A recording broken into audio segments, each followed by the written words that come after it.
اللہ تعالیٰ کا جب وعدہ ہے وَلَا تَهِنُوا وَلَا تَحْزَنُوا وَأَنْتُمُ الْأَعْلَوْنَ إِن كُنتُم مُؤْمِنِينَ کہ تم خوف زدہ مت ہو، رنجیدہ مت ہو، کامیابی تمہارے لیے ہے، لیکن ایک شرط کے ساتھ۔ وہ شرط کیا ہے؟ ان کنتم مومنین، شرط اتنی سی ہے کہ تم مومن بن جاؤ۔ اب ہمیں سمجھنا ہوگا کہ واقعتاً جو شرائط ہمارے اوپر لاگو کی گئی ہے کامیابی کے معیار کے لیے، کامرانی کے لیے، عروج کے لیے، ترقی کے لیے، دونوں جہان کی بہتری کے لیے، وہ باتیں آج ہم میں موجود ہے بھی یا نہیں؟ اگر نہیں ہے تو سب سے پہلے ضرورت اس بات کی ہے کہ ہم ان چیزوں کو اپنی زندگی میں لائیں۔ اسی کو پیش نظر شاعر کہتے ہیں کہ گر یہی حال رہا ساقی تیرے میخانوں کا، ڈھیر لگ جائے گا ٹوٹے ہوئے پیمانوں کا، اور قحط دنیا میں ہے اب ایسے مسلمانوں کا، زور جو توڑ دیا کرتے تھے طوفانوں کا، زور جو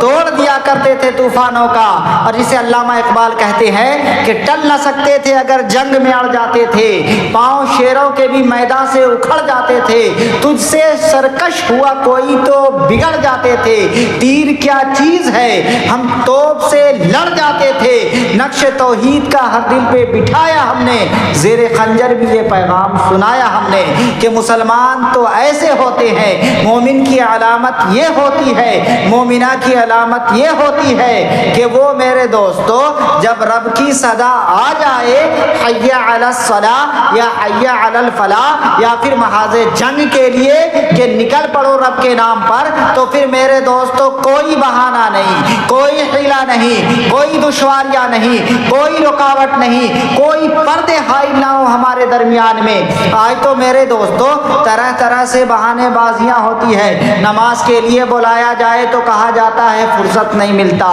ضروریات دنیا سے فارغ ہونے کے لیے وقت نہیں ہے، لیکن افسوس کا مقام تو یہ ہے کہ آخر کار میرے دوستو کوئی ایسا بھی انسان ہو جو ہمیں بتا دے کہ دنیاوی ضروریات کو وہ اپنی پوری نہیں کر رہا ہے، نماز کے لیے صرف بہانے بناتا ہے، کھانے کے لیے وقت موقع مل جاتا ہے، کام کرنے کے لیے موقع مل جاتا ہے، دنیاوی عروج و ارتقاء کے لیے وقت مل جاتا ہے، ترقی کے لیے وقت مل جاتا ہے، گویا کہ دنیاوی اعتبار سے جتنے بھی کام انجام دینے ہیں میرے دوستو اس کے لیے ہمیں فرصت ہے، لیکن اگر کسی کام کے لیے ہمیں واقعی فرصت نہیں ہے تو وہ نماز ہے۔ ذرا غور تو کرے، آج طرح طرح سے بہانے آ جاتے ہیں، کیا کروں، بچیوں کی کفالت ہے، ان کی ذمہ داری ہے، گھر کی فکر ہے، لوگوں کی فکر ہے، بزرگوں کی فکر ہے، طرح طرح کی باتیں پیش کرتے ہوئے نظر آتے ہیں، لیکن ہم یہ بھول جاتے ہیں کہ ہم جتنی بھی فکر کر لیں اصل اگر رب کی مدد ہوگی تو ہمارے لیے کامیابی و کامرانی ہوگی،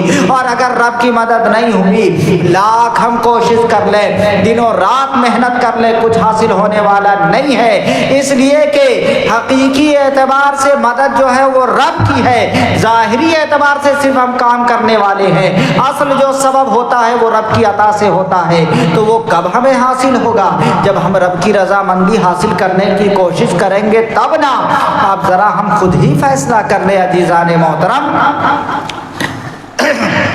چاہے اسلاف میں سے علماء کرام کی باتیں ہو یا آج موجودہ حالت ہو، ہم بیان کرنے کو تو بیان کر دیتے ہیں کہ پہلے کے لوگ کامیاب تھے، ان کی ترقی تھی، وہ جدھر نکل جاتے تھے اللہ تبارک و تعالیٰ کی مدد ہو جایا کرتی تھی، چاہے وہ جنگ کے میدان میں ہو، 313 ہو 3 لاکھ پہ بھاری پڑ جایا کرتے تھے، کئی ہزاروں سے لڑ جایا کرتے تھے چند لوگ مل کر کے۔ آخر کون سی باتیں تھی؟ جب غور کریں گے عزیزان محترم تو آپ کو باتیں صاف نظر آئے گی کہ جو رب نے قرآن میں کہا ہے تمہیں خوف زدہ ہونے کی ضرورت نہیں، تم مومن ہو جاؤ، تو پہلے وہ بندے مومن ہوئے پھر رب کے راستے میں نکلے، تو جس راستے میں وہ نکلتے چلے گئے کامیابی ان کی قدم چومتی چلی گئی۔